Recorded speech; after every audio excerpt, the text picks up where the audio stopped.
And it's supposed to be a bit of analysis, a bit of reporting on the forces at play in US politics and around the world, including the forces at play with regards to health information and COVID disinformation. Because according to me and a lot of other people who have either scholarly or familial experience with fascism, there is a worldwide movement to emotionally manipulate people, to take advantage of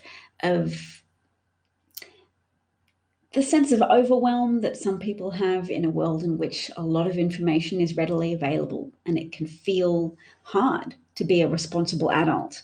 It can feel hard to stay across all the information you might need to know to make responsible choices as a good citizen, as a good family member, as a good community member who doesn't just have rights, but who also has obligations. So fascists arise opportunistically when there are conditions that are conducive to manipulation. So I argue that Trump took advantage of layers of pre-existing and purposefully cultivated racism to sell to a subset of America the idea that all problems were solvable provided you built a wall and you kept the other people on the other side. That there were some people who were more entitled Americans who could claim that they deserved a better reserved share of everything that's good about the US, and that they shouldn't be put in a situation where they might feel that they were compelled to share resources. So they didn't have to see evidence of a wall. It probably helps Republicans more for there not to be a wall to be built, or a bit of a wall to be built, just enough to keep stirring the pot and saying, Democrats are stopping us, they are your enemies, just to validate a constant ragey state amongst people who are susceptible to being brainwashed into buying false rage. So Trump doesn't just sell false rage. He's got a few brands of snake oil, and they're necessary for fascism to be successful. You need people who are easy to enrage, and you need people who enjoy being made to feel special, that they have secret information, that they are against the mainstream, that they are the scrappy underdog, and so every victory has an extra emotional element of celebration. People who fell for Trump initially are the kind of people who don't understand that producers control a lot of what happens in reality TV shows, that there's a high element of scriptedness in a reality TV show such as The Apprentice. That Trump played the part of a successful businessman, but in reality, his businesses achieve the appearance of success through a lot of criminality, a lot of money laundering, a lot of repetitious fleecing of people until they're all expended as a source of grift. So fleecing the students of Trump University, fleecing small investors, and then using the money from those small investors to fleece lending agents at a bank to say, look, I've got this money. It's profit from my businesses. It wasn't profit. It was investors' money who believed that you could generate profit, who believed that the Trump business model was viable. It's not viable. He's terrible at business.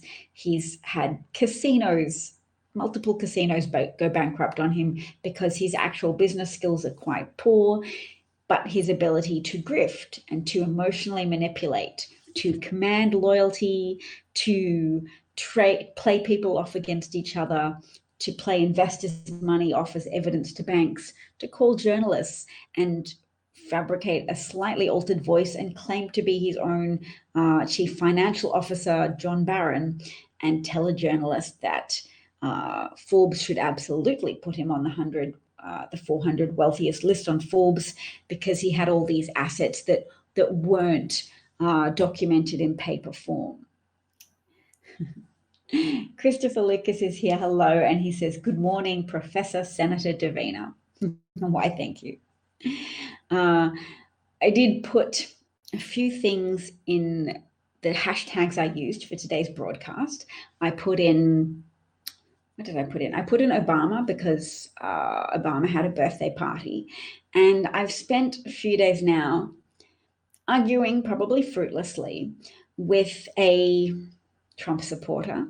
I don't even know what state he's in, but he appears to be a coach for children and has 2 young children, but he doesn't believe in mask wearing and he doesn't believe in getting the vaccine. So it's been a question of finding out what he does believe. He believes that variants exist of COVID, so he believes COVID is real. But would you believe who he blames for the variants? He doesn't just understand that variants are something that happens when you have a lot of host bodies, a lot of humans infected with COVID. Vaccines evolve over time, and the more opportunities they have to evolve, because they only reproduced in host forms. They don't reproduce just on rocks. They reproduced in human bodies, and the more they reproduce, the more that genetic replication can contain an error, and the more errors you get, the more likely one turns out to be useful, to help that virus be more readily transferable between hosts, which then encourages the success of that particular genetic code. So the viruses that had a mutation, i.e. Delta, that allowed it to replicate faster, that can make people get sicker much quicker, so that even though it's not necessarily more deadly by itself, because it has the capacity to infect a lot more people, countries with low vaccination rates and counties with low vaccination rates are really seeing Delta rip through those populations. And the Delta variant also seems to be impacting children more significantly than the original version of COVID, the original variant. So I've been arguing with this coach. If you follow me on Twitter, you've probably seen, you're like, why does this lady keep posting? We can see all her posts. She's got a few thousand followers. Why is she alienating us by just carrying on this rude argument with this man? And it's because nothing tried, nothing ventured, nothing gained. If you don't try and see if there's anything you can say to someone to increase their willingness to consider getting vaccinated, then you don't have any likelihood that you will succeed and find some secret magic, not secret, but find some psychological niche that you can reach that says, hey, if you point out to them that they're endangering their children, will that matter to them? Turns out it doesn't. I guess if I've ever upset him by saying, look, here are some statistics on increasing hospitalizations of children with COVID in these low vaccination rate states, he might have felt uncomfortable for a minute that I'm calling him out as a parent for putting his children in danger. But he just goes back to the pool of disinformation and emerges refreshed after a while and comes back with another zinger like, what about Obama? Are you hassling him? And I'll say, no, I'm not hassling Obama. I'm connecting with you and calling you out for being an irresponsible mask refuser, vaccine refuser. So it's been interesting. He conceded that variants exist, but I told you I was going to tell you who he held responsible for it. And let's see if anybody can guess. He used a slur term for migrants without documentation, a dehumanizing slur term, because, surprise, surprise, somebody who supports Trump to the extent of endangering his own family through that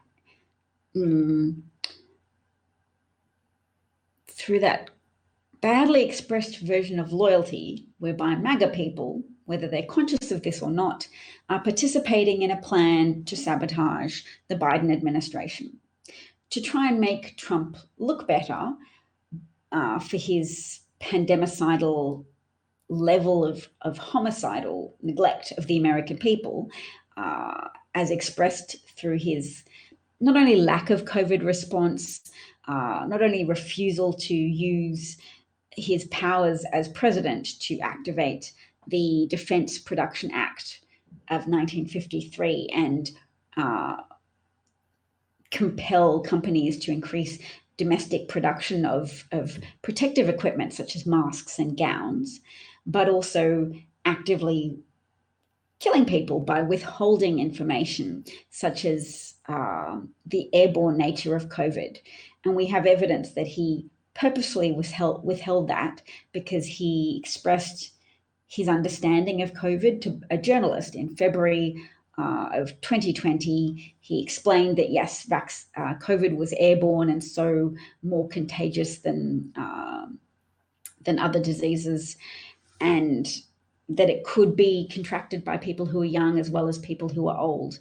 And that's in stark contrast to Trump's public messages about COVID, in which he hid the knowledge obtained at taxpayer expense, because American intelligence agencies are funded by taxpayers. They have billions of dollar budgets, and they used that budgets in 2019 to find out that there was a disease ravaging China, and that it appeared to be airborne, and that it primarily was impacting elderly or vulnerable people, but could also affect younger people and was affecting younger people as well. So we've heard those tapes. We know Trump knew this. There is inadequate emphasis in the media on the fact that Trump, the Woodward tapes show that Trump knew, that there's no point saying, oh, well, he's such an idiot, he just doesn't understand. He understood, and he weaponized American contrarianism. He weaponized American anti-establishment tendencies. In the character of Americans sometimes, or that the character of white Americans particularly, has been encouraged to put emphasis on individualism and the type of excellence that's often the good side, the upside of a focus on individualism. You focus on individual success, you inspire people to compete with each other and push themselves and challenge themselves further and further until excellence is the consequence. And for that reason, America often excels and generates a lot of GDP, has successful companies, Google, Apple, etc., that are world leaders, and that could generate a lot of money for government coffers as well, except that paired with that focus on individualism has often been a de-emphasis on mutual obligation. So the obligation after you've succeeded to turn around and be appreciative of the ladder that allowed you to climb in an upwards direction, and say, I'm not just going to let that ladder crumble and break behind me.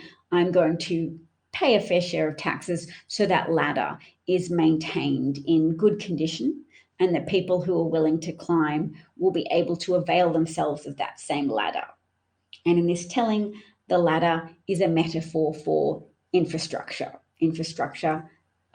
at the level of roads, schools, public health, bridges, airports, police, fire departments, all of the things that help create a community whereby natural talent can rise to the top, because you don't just let people suffer and die if they originate in less wealthy conditions.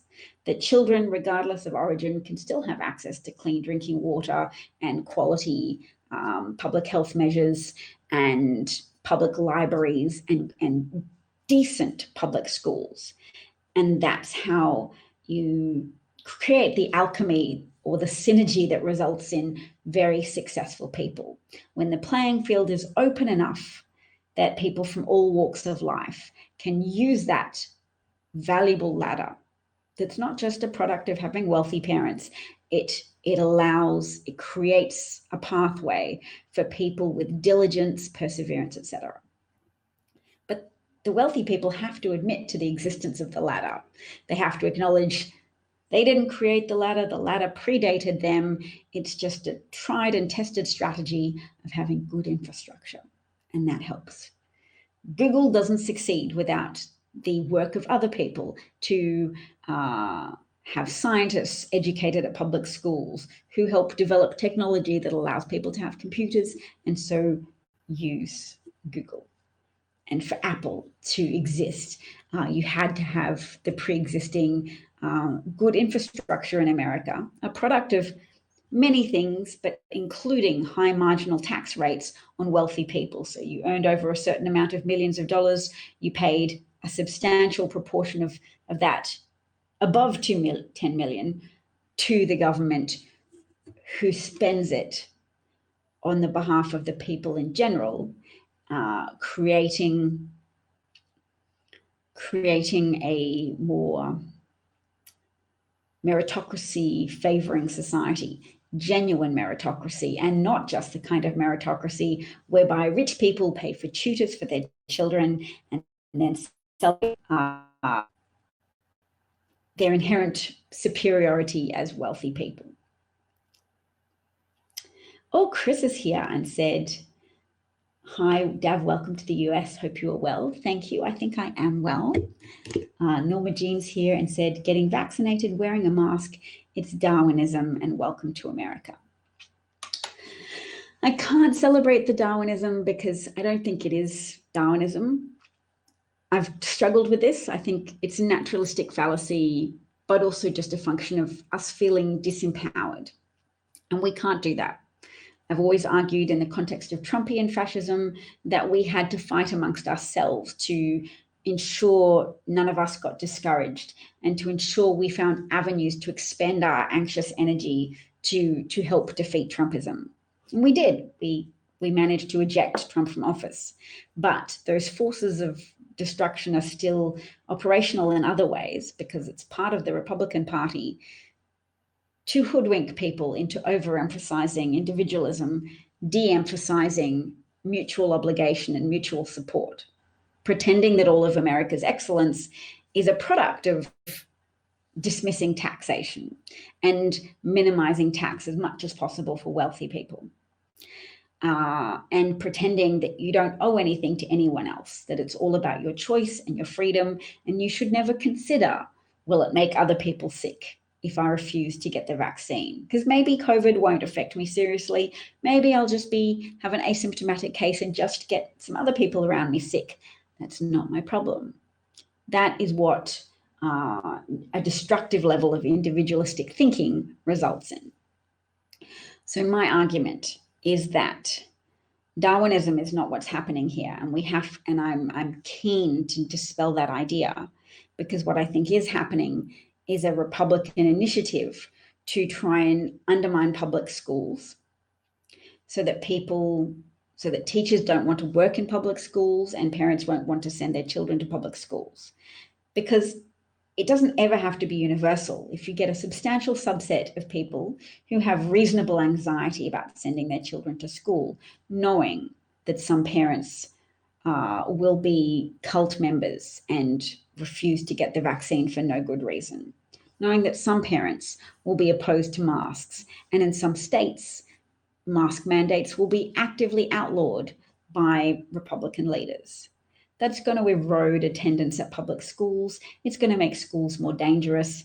That's not Darwinism. That's part of the Republican ploy to erode infrastructure, to erode America as a nation with a level of public infrastructure. They want you to only have things if you pay for them privately. They want people with money to be able to pay for private schools that mostly only white people can attend. They want further segregation of society, and they are anti-public things. So, yes. And even now, even as we know that more Trump supporters are getting sick with COVID because they're unvaccinated, even as we know that the effects of the pandemic are now concentrated amongst the unvaccinated, the people suffering the most are still that subset of the unvaccinated who lack access to quality health care.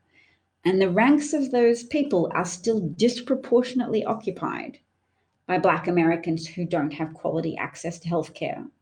because they don't have access to the kind of good jobs that white people have easier access to, because it's not just a question of how hard you work and what qualifications you obtain. If you're Black and you've got those qualifications, you will have intimate experience with how people in HR departments are like white gatekeepers who reserve those privileges, who reserve those desirable jobs for white people. And it's part of what I would call white favoritism rather than white privilege, because it doesn't universally apply, but some people will be able to take advantage of jumping through those lower hoops. And some Black people will still be able to succeed, and the Black middle class has grown, and they'll. And you have to work harder, and you have to keep trying for longer to get a job that is commensurate with your background and your skills and your education level if you're Black, because it hurts the imagination of people who have been indoctrinated to believe, in order to minimize white emotional pain, that slavery occurred and all subsequent persecution of Black Americans has occurred in part because of some inherent lesserness, some inherent problem, some inherent superiority of white people relative to some inherent defect amongst other people. And that the marination of people's brains in that worldview over time gives them something to defend, even if it's unconscious. They have to defend it by causing self-fulfilling prophecies to occur. They have to keep Black people down. They have to keep Black people out of good jobs, because it causes them cognitive dissonance to see their worldview challenged by Black excellence. So, yes, the employer-funded health insurance that's associated with good jobs in America is a way that disproportionate rejection of Black resumes is reserving benefits for white people, reserving government-funded benefits for disproportionately white people. It's a hard thing to see. You have to keep reading statistics, and eventually you get there and you realize that there is an automatic instinct to defend whiteness, to defend the actions of white leaders who had slaves, to defend the actions of white founding fathers who wrote into the Constitution provisions that favored white people who owned slaves, that preserved their political power to a disproportionate degree, to placate them in their fear that they would lose the ability to generate extraordinary wealth through their unethical habit of enslaving other human beings as organized by skin color. And that bad habit, that sin, has a long shadow, to use religious terminology. It has a long shadow, and the residue of it still contributes to rationalizations about how there's some resumes you just look at longer. You just feel more comfortable. You put the other resumes in the bin. It contributes to a division, an ongoing division, an us and them. And it's part of a guilty conscience that happens to people who haven't made their peace with the past, who haven't made their peace with the actions of their ancestors, who haven't made their peace with a society that systematically abused Black people and continues to systematically abuse people in different ways, Black people. An article being talked about on Twitter at the moment in the Washington Post is called "Lynchings in Mississippi Never Stopped." And they point out that not only are there a lot of deaths that have been described as hangings, in contrast to family members who've said, we believe our relative was murdered, but that police departments have closed the investigation, said, nope, evidently hanging and no further investigation is warranted, in significant contrast to family members who have said, if there is no evidence of this person being suicidal, we believe they were attacked, and we want the truth, and we want a quality investigation, and they don't believe they have that, and they don't believe they have justice. So I think there were 8 recorded disputed suicides, alleged lynchings in Mississippi since the year 2000. And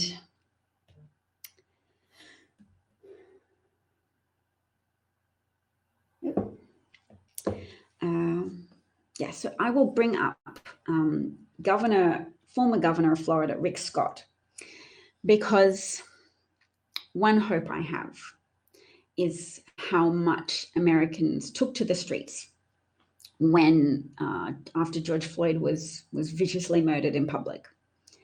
And there were a lot of people prepared to stand up and say that that was wrong. There were a lot of people prepared to stand up and say,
hello. It was in my control. Hi, Alexandra. Hi, Chris. Hi. Sorry about that. That was a function of my laptop not being plugged in, actually, and it ran out of battery. My husband had been using his laptop in here, and I didn't realize my computer wasn't plugged in.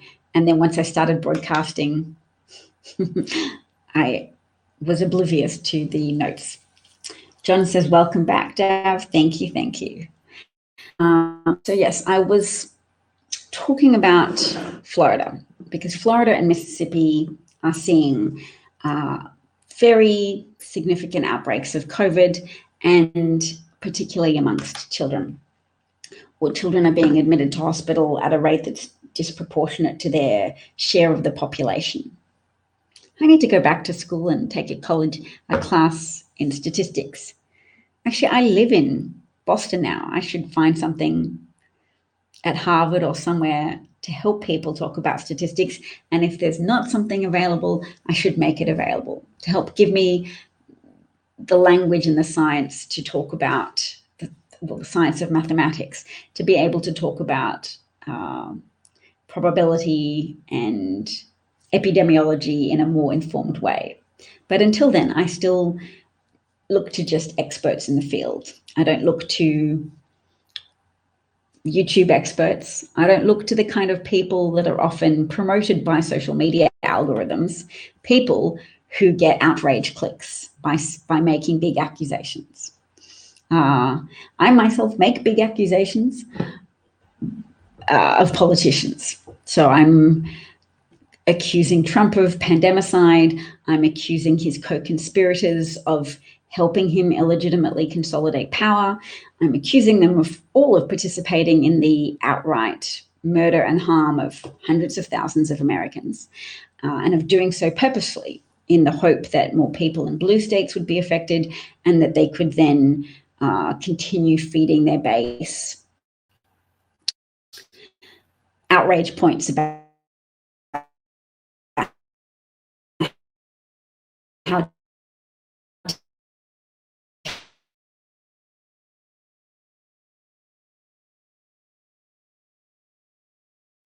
stuff, because the CDC, who helped meet up with repatriated Americans at an army base in March, California, and at the Travis Air Base, they were wearing hazmat suits, but staff were sent from the DHHS to hand over keys and equipment to Americans returning from China who'd been flown across on emergency flights, evacuation flights, and they were not given adequate levels of protective equipment to prevent transmission.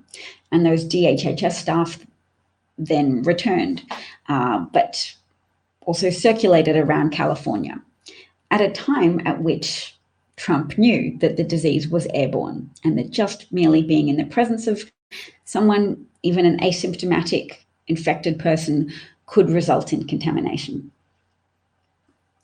So here is Rick Scott, who we don't like, but we're listening to him today, if you're with me on this, because I'm hoping that it will fracture the Republican Party, but we can't just passively wait for it to happen. We have to work out ways, and we have to practice and script narratives that help contribute to a fracture of the Republican Party, because the Republican Party is opposed to the interests of the American people.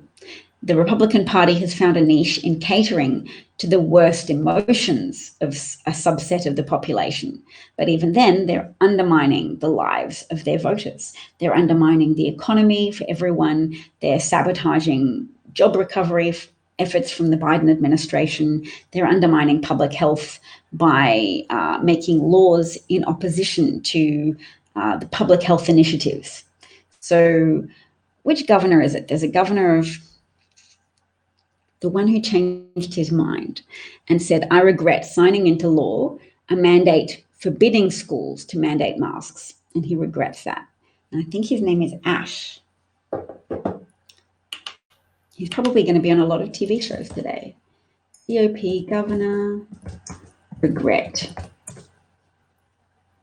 Arkansas Governor Asa Hutchinson. He regrets banging masks. 3 days ago, he said, in hindsight, I wish that it had not become law. So he knows better than to admit personal culpability. He knows, oh, I've got a message from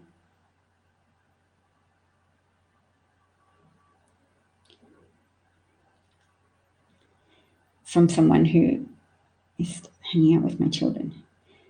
Is my husband there still?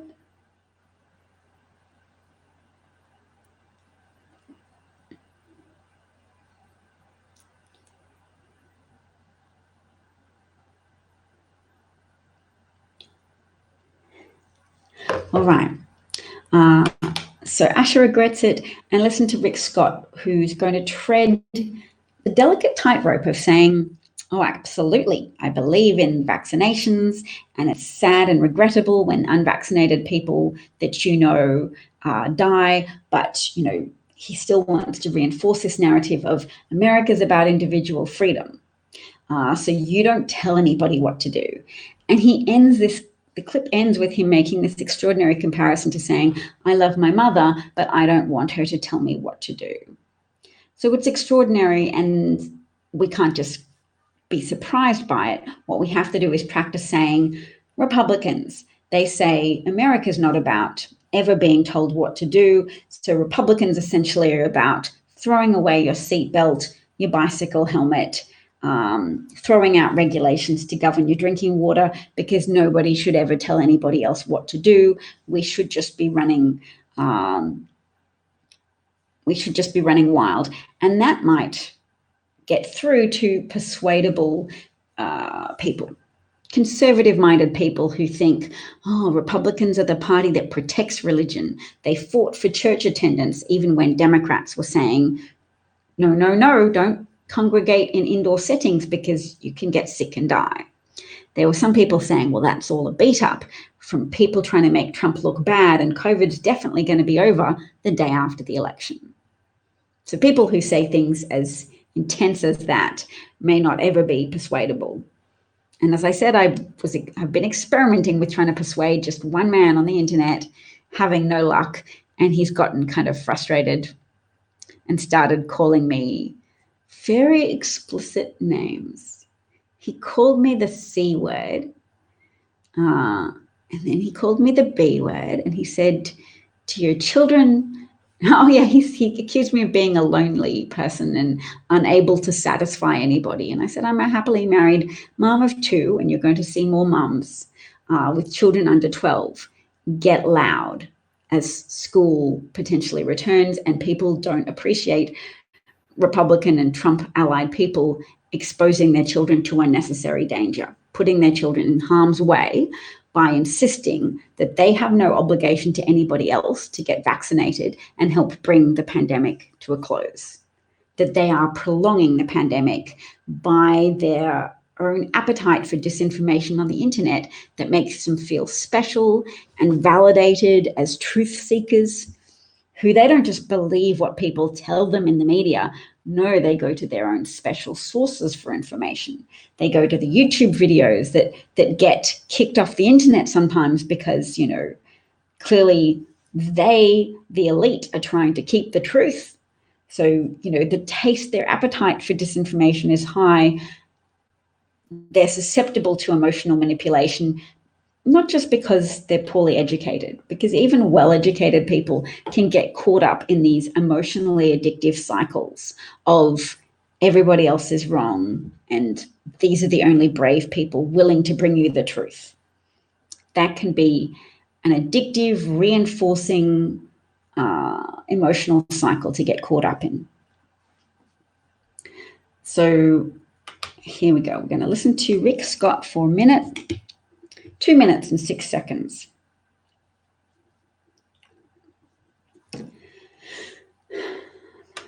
Yet during this time, Governor DeSantis, the Florida governor, signed an executive order barring school districts from forcing kids and students to mask up. To protect the free to choose, should that? Well, first off, I have a lot of concern for all the people who have gotten COVID. But I also took the vaccine. If you feel comfortable, I think everybody vaccine to make sure your family's safe. And government give this information. I mean, been frustrated about this. Since COVID started, it's been all just give good information. Americans are smart. They're political. Americans are smart. They'll make good decisions for their families. We can't go back. Fear that jobs, fear that shuts down schools, back to fear. Because fear that shuts down, fears that slows everything down. It hurts all families.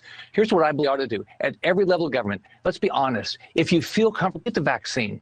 If you don't figure out how you're going to keep yourself safe, I'm going to do it. And I'm doing I can to tell people that I've been comfortable with the vaccine. I had COVID. I don't want anybody to get COVID. Do you think former President Trump and other senior Republicans are doing enough talking vaccinations and the need for the population to get that to keep people safe?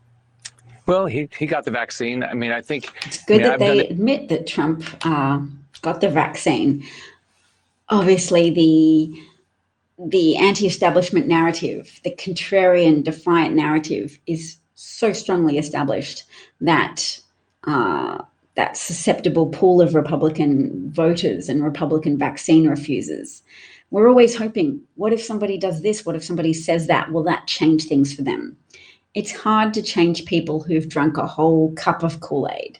So what we're hoping then is, what about that subset of the circle? What about that slice of the pie graph of people who've only taken a sip of Kool-Aid? Are they still able to contribute to getting the vaccine, realizing that Trump got it? He didn't talk about the vaccine, but he got it. He's vaccinated, his family are vaccinated.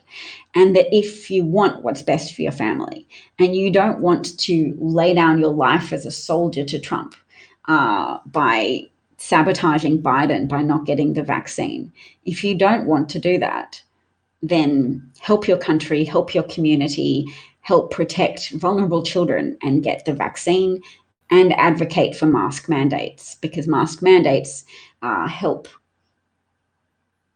add a layer of protection whilst people begin the process of getting the vaccine. You have to have one dose, then another dose after a period of time.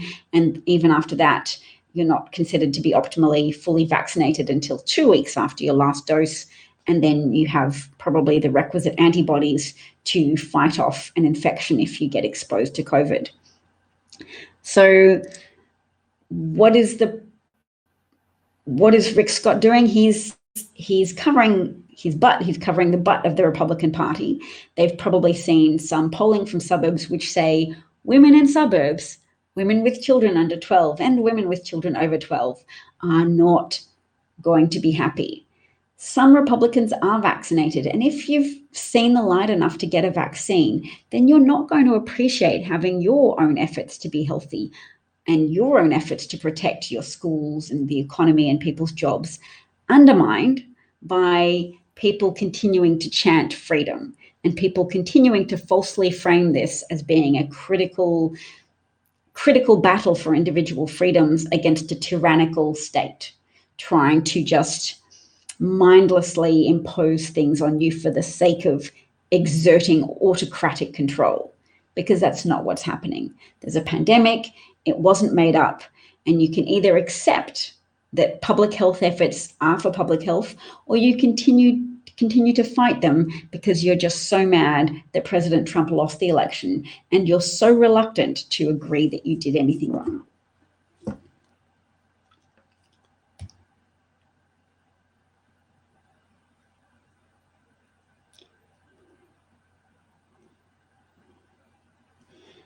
I'm just going to ask my husband.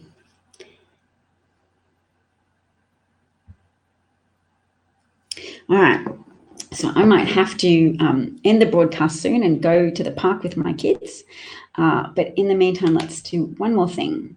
We'll finish this Rick Scott and hear his analogy to a mother telling you what to do. And it goes really well with my promotion of the idea that oppositional defiance disorder is one way in which mental health professionals sometimes medicalize children who just will never do what they're asked to do, will always try to do the opposite of whatever they've been asked to do. I don't approve of medicalizing that. I see it as being a problem of psychological dynamics within a family and would probably benefit from family therapy. But I'm still using the medicalized term just to characterize the Republicans who suffer from it as psychologically dysfunctional. They are not responsible citizens. They are not responsible parents. They are not responsible community members. They have abandoned their obligation to consume media responsibly. They are consuming media from bad sources. They've heard that Fox News is propaganda, but it's their favorite thing to watch, so they still do it. Or you could even watch Fox now and hear pro-vaccination messages like the ones coming from Rick Scott. But he's still trying to subsume that pro-vax message within a bigger picture misframing of what's happening as being a challenge to individual rights. And that's purposeful, it's deliberate, and it is still contributing to a sabotage of American health. And it's Republicans still trying to cause harm, to cause economic harm in the hope of regaining office, regaining the majority of the House of Representatives in 2022, regaining a Senate majority, and of I don't know, getting a Trump or a Trump equivalent back into the Oval Office, getting power via damaging the economy, via facilitating a prolongation of this pandemic and a worsening of the pandemic. They want to cover their butts, say, oh, yep, we're pro-pandemic, but if you don't want one, you shouldn't have to. Nobody should make you. So don't do it. Don't do it for Trump. But we don't want to blame Trump. We don't want to position ourselves as being opposed to Trump's damaging public health messaging. But we're just going to let that exist, not condemn it, just not answer questions about should Trump have done more to tell the public that he is vaccinated and that they should also get the vaccine if they care about their own lives, their children's lives, the lives of people in their community, and the jobs of people in their community and their country. If they care about any of those things, they should be interested in getting vaccinated and bringing to an end this pandemic that has ravaged the United States for 18 months. Yes, so ball in finger in two pies, a pie in, oh, yep, don't worry, suburban ladies, we're pro-vaccine, but don't worry, contrarian, angry young men and angry old men and angry white people and angry, aggrieved people who are scared that they don't know how to cope with guilt, so they don't want their children to have to learn new things in school that they didn't learn. They don't want their children telling them, hey, mommy and daddy, did you hear about this massacre of Black people that I just learned about in school?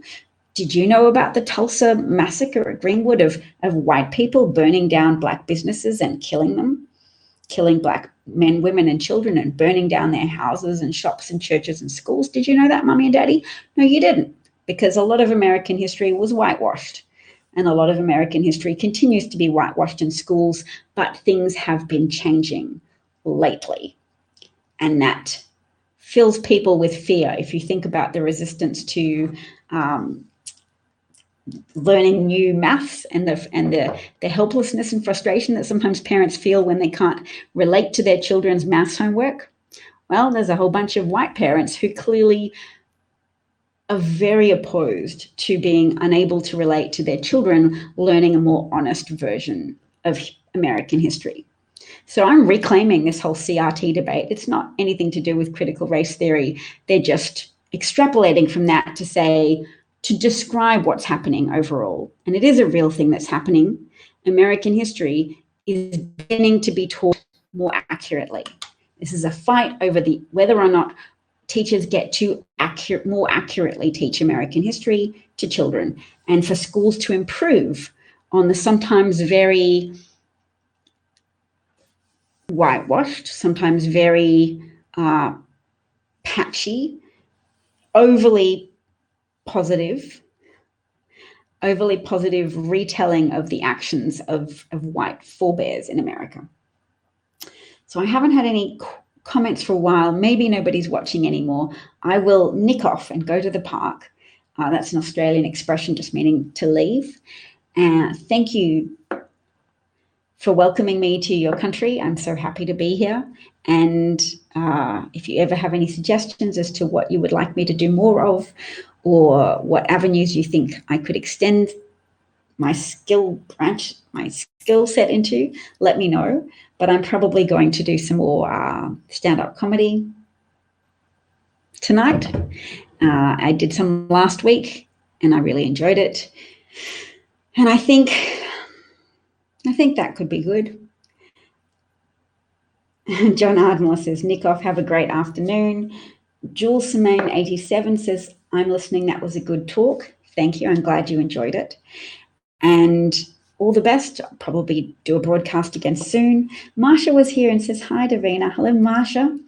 I'm just leaving. It's a 49-minute broadcast, so hopefully you can catch the replay if you're so inclined. Thank you, Christopher. Thanks for listening. Thanks for all your support, as always. And as one thing to do before I go, I'm just going to bring up the Washington Post article so people can see the headline if they want to read it for themselves. You do get to have one free 1 or 2 free articles from the Washington Post a month. So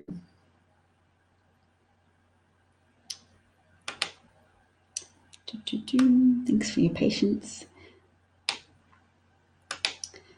So this is what was published, I think, in the Washington Post today. And it shows the open casket funeral of Emmett Till. And his mother made that profoundly historic, profoundly impactful decision to have an open casket for her murdered, tortured 14-year-old son.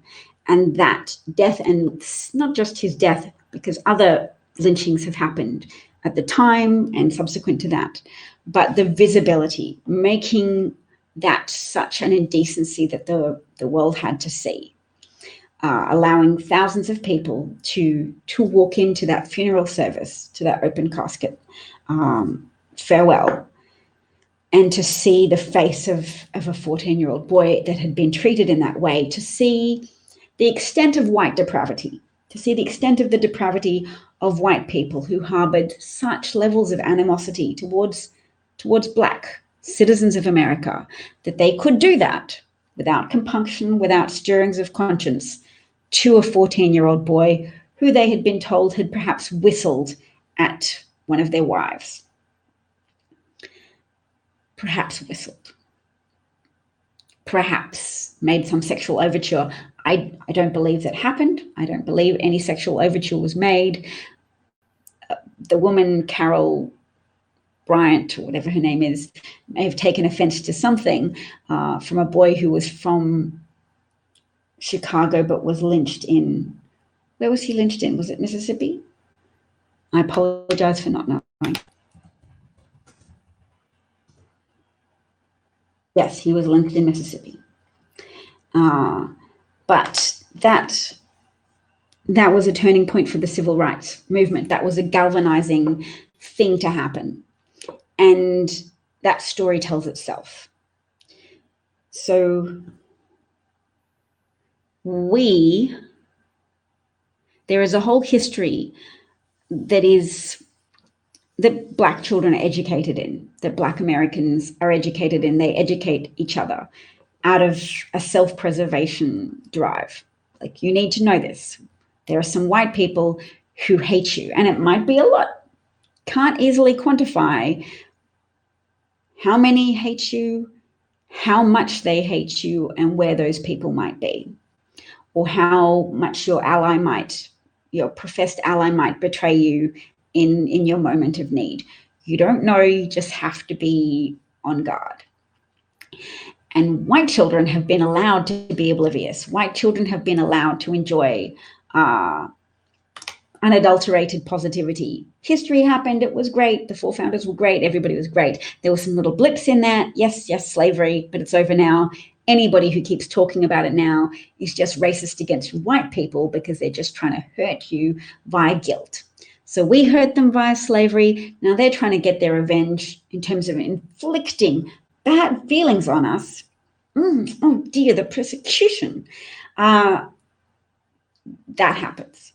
So we are living through a time at which white protectiveness of the innocence of white children, in contrast to the necessary disillusionment of Black children who are more likely to get instructed in the ways of the evils of human nature. And as a Jewish person, I can relate to this in a small way, in that as a child, I was exposed to to evidence of the extent of the potential depravity of human nature. I had a scripture teacher show me a book of photographs of the Holocaust and the piles of emaciated human bodies. So I also have had that same innocent shattering introduction to how much people are capable of hating each other for no reason, how much people can get whipped up into a frenzy of murderous hatred and then take and steal from each other, steal each other's lives, stability, happiness, future. Yes. I know it's not a fun thing to know. I don't recommend it, but I will never support people who say white children get to keep their innocence and everybody else You get to be the ones who understand the need for eternal vigilance. I'm not saying everybody has to go at the age of 7 or 8 or whatever and get exposed to a book of black and white photographs of the worst atrocities of modern civilization. But I'm saying there's a continuum. There's no knowledge and there's a lot of knowledge, and you can't legislate away the right of teachers to introduce a more honest accounting of what people have actually done to each other, and specifically what white people have done to non-white people across American history. Perry Pilot says, I found it difficult hearing a black guy calling white people devils.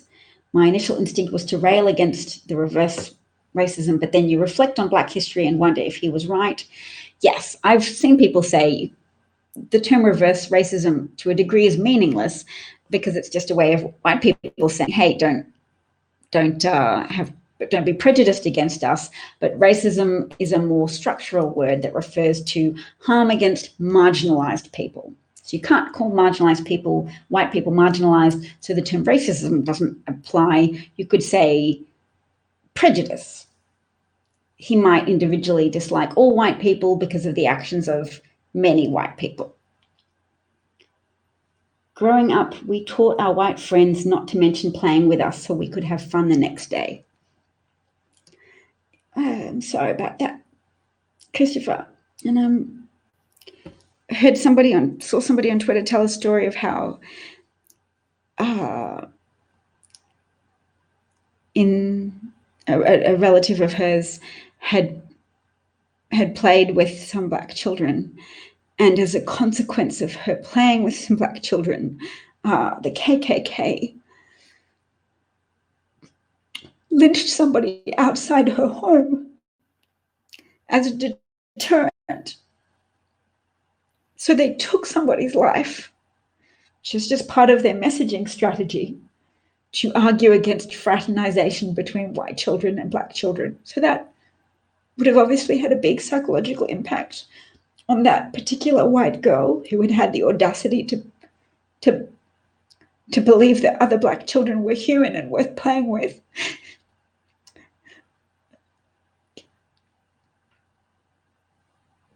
And yes, everybody would have heard that message, and it's probably hard to be brave in that context. It's not as easy as just saying, wow, I'm calling you out your racism. It's hard to call out the racism of people who actively murder people visibly in front of your house to send a message to you. So, gosh, that's all from me for today. I'm sorry for, I'm not sorry, but I hope everybody's okay. That's what I want to say. Instead of apologizing, my message is self-care. I'm going to go have a drink of water. Everybody go do something fun, balance it out. If you look at human darkness, look away at human light. So find something pleasant to read on the internet. It's not a question of you're not hiding from darkness, you're looking at it, but just for a little bit at a time. Perry Pilot says, hugs from across the Atlantic. Thanks, Perry Pilot. John says, thanks, Dab. Yes. And Marsha says, this is hard to deal with, but we must.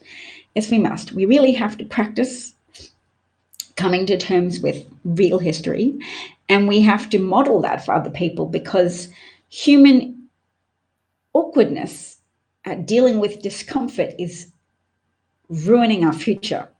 Human discomfort with the reality of climate change, human discomfort that makes people more willing to lean into denialism of COVID, denialism of climate science, denialism of racism, human inability to tolerate discomfort, human reluctance to deal with discomfort is sabotaging our children's future and sabotaging life itself for people around the world.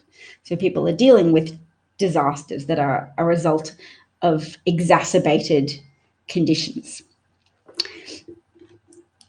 God gave us many people to help overcome racism and social injustice, and you are one of them. Thanks, Christopher. I'm going to take a picture of that and go out into the world and live it. Thank you. Thank you, precious audience. Marsha, Christopher, John, Perry, Pilot. Thank you all so much. And I will talk to you again soon. You know I'm here for you all, and do my best and learn from other people who know more from me, and pass on the best things that I learn as well. And bless you all. I'm out.